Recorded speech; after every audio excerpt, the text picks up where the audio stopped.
AI is killing educational content creators. Think about it. These days, when you have a question, you just ask AI. To put things into perspective, ChatGPT is now processing over 2.5 billion prompts a day and counting. The world is changing forever. And in the next 5 years, the creators who are going to succeed aren't going to beat AI with the information they share. They're going to do something that AI literally cannot do. And in this video, we'll explore what this is. I'm not going to beat this dead horse enough. You're smart. You know that AI is a disruptive technology. But one thing I did want to point out, in 2024, using AI to enhance learning was sitting at 8th place here. But 1 year later in 2025, using AI to enhance learning had shot up 4 points to be in 4th place here. Now, of course, we're in 2026 at the time of this recording. If this trend was at all linear, going from 2025 to present, that would mean that enhancing learning could be the #1 usage of AI these days. Another quick fact is that adoption rates for AI are incredibly high. And just for example, ChatGPT reached 1 million users in just 5 days, making it one of the fastest platforms in history to hit that milestone. And for context, it took Facebook and Instagram both 2 years to get 1 million users, and it took ChatGPT just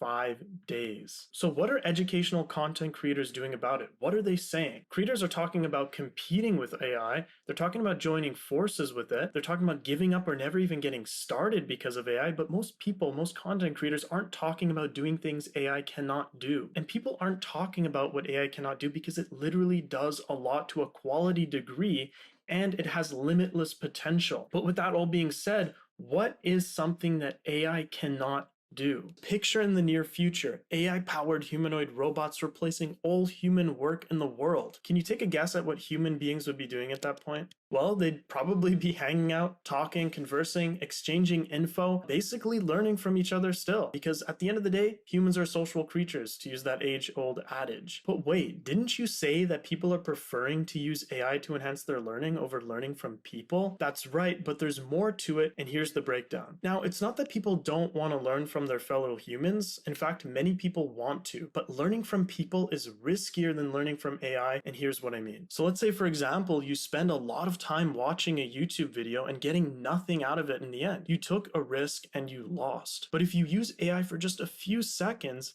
and somehow don't learn what you wanted to, it's really not the end of the world. You only spent a few seconds, a few minutes on it, if that. If learning from AI is progressively becoming the more efficient option, why even bother learning from content creators at all? Here's why. AI will get you up to speed on the basics, no doubt about it. For the sake of this argument, it could take you from 0% to 80% in the skills it can teach, but it cannot give you that 20% it takes to become a master at something. Think about it. AI is trained on data from human experts. So whatever these experts discover at the cutting edge of their professions, well, that is then fed into AI after the fact. In other words, AI's expertise always lags behind the cutting-edge expertise of human beings. And this idea is best illustrated using what I refer to as the pyramid of skill acquisition. AI rapidly provides the foundations for most skills. It can make you good, but it only reaches the base of this gold capstone here. If you really want to get to the pinnacle of this pyramid, it's the humans that are at the top of their game, who are at the cutting edge of their professions, who can take people from good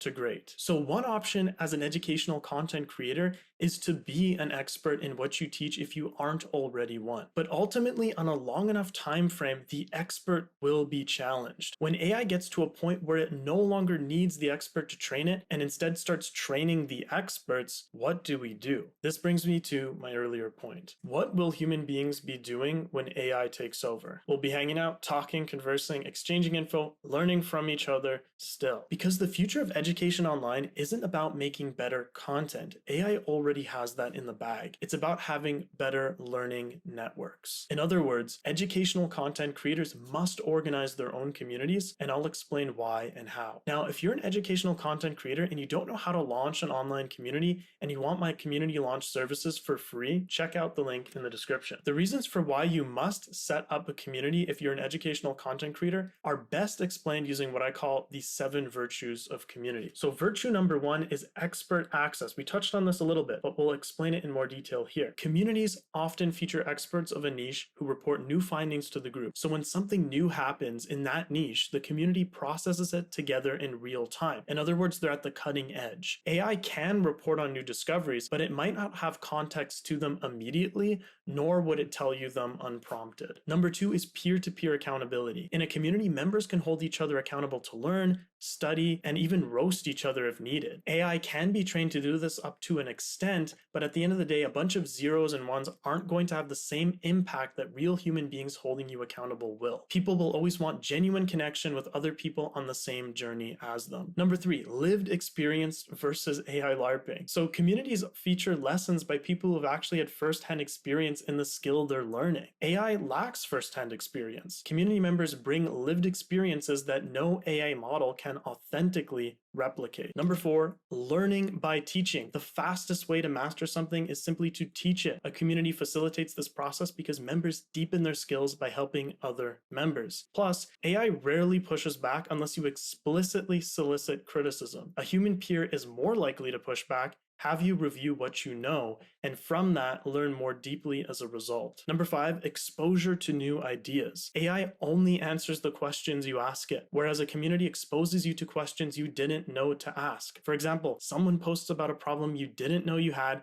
and now you've learned something you would have otherwise never sought out to learn. It's impossible for AI to replicate this right now because it requires knowing what you don't know you need yet. Number 6 is belief. Seeing other members in the same shoes as you figuring things out gives you the proof that you are indeed on the right track. And this is why people still pay for mastermind events or seminars even when all the information is out there for free with AI. And lastly, number 7 is identity. AI can teach you, but it cannot make you feel like you belong to a group. When you adopt the identity of a group, you're learning accelerates because a shift in identity can have the power to alter behavior. AI is good at what it does, and it's only getting better, but it literally cannot be a group of human beings learning something together. The research on learning has always shown that groups of people learning together, struggling together, holding each other accountable, always produces better outcomes than just solo studying. So as more AI floods the internet, people are going to hunger for bastions of community online or offline. So how do you leverage this opportunity? Well, you start a community based on what you teach, whether in person or online, it doesn't matter. Start a community. Look, you've already done the hard part.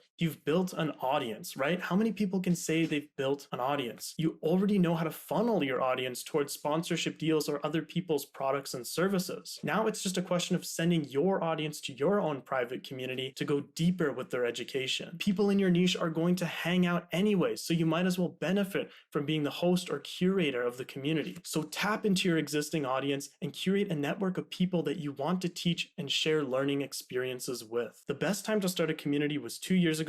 The second best time is now. If you're an educational content creator and you don't know how to launch a successful online community and want my community launch services for free, check out the link in the description below.